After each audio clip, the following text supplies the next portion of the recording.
মার্কিন ইসরায়েলি আগ্রাসনের জবাবে ইরানি বাহিনীর ভয়াবহ প্রতিশোধমূলক ক্ষেপণাস্ত্র ও ড্রোন হামলায় অন্তত ৭ মার্কিন সেনা নিহত হওয়ার খবর পাওয়া গেছে।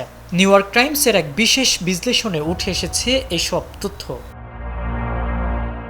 গত ২৮ ফেব্রুয়ারি থেকে শুরু হওয়া এই সংঘাতে মধ্যপ্রাচ্যের অন্তত ১৭টি গুরুত্বপূর্ণ মার্কিন স্থাপনা ক্ষতিগ্রস্ত হয়েছে। পেন্টাগন সূত্রে জানা গেছে, মার্চের শুরুতেই কুয়েতের সোয়াইবা বন্দরে ড্রোন হামলায় ভবনের ছাদ ধসে ৬ মার্কিন সেনা নিহত হন। একই দিনে সৌদি আরবের একটি ঘাঁটিতে প্রাণ হারান আরও একজন।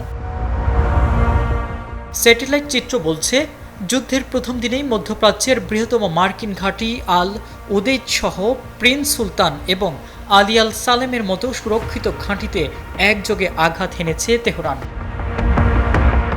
শুধু প্রাণহানি নয়, পেন্টাগনের উপর নেমে এসেছে বিশাল আর্থিক ধাক্কা। একমাত্র স্মার্ট সিটি বসুন্ধরা, আধুনিকতায় এক ধাপ এগিয়ে। মার্কিন কংগ্রেসের প্রতিবেদন অনুযায়ী বাহরাইনে অবস্থিত পঞ্চম নৌবহরে সদর দপ্তরে মাত্র একটি হামলায় ক্ষতি হয়েছে প্রায় $২০০ মিলিয়ন। ইরানের মূল লক্ষ্যবস্তু ছিল আমেরিকার ব্যয়বহুল আকাশ প্রতিরক্ষা ব্যবস্থা। জর্ডানের মুওয়াফফাক সালতি বিমান ঘাঁটিতে একটি থার্ড রাডার সেন্সর ধ্বংস হওয়ার প্রমাণ পাওয়া গেছে, যার মূল্য প্রায় $৫০০ মিলিয়ন। এছাড়া কাতারে অবস্থিত $১.১ বিলিয়ন মূল্যের একটি অত্যাধুনিক দীর্ঘ পাল্লার রাডার সিস্টেমও বড় ধরনের ক্ষতির মুখে পড়েছে।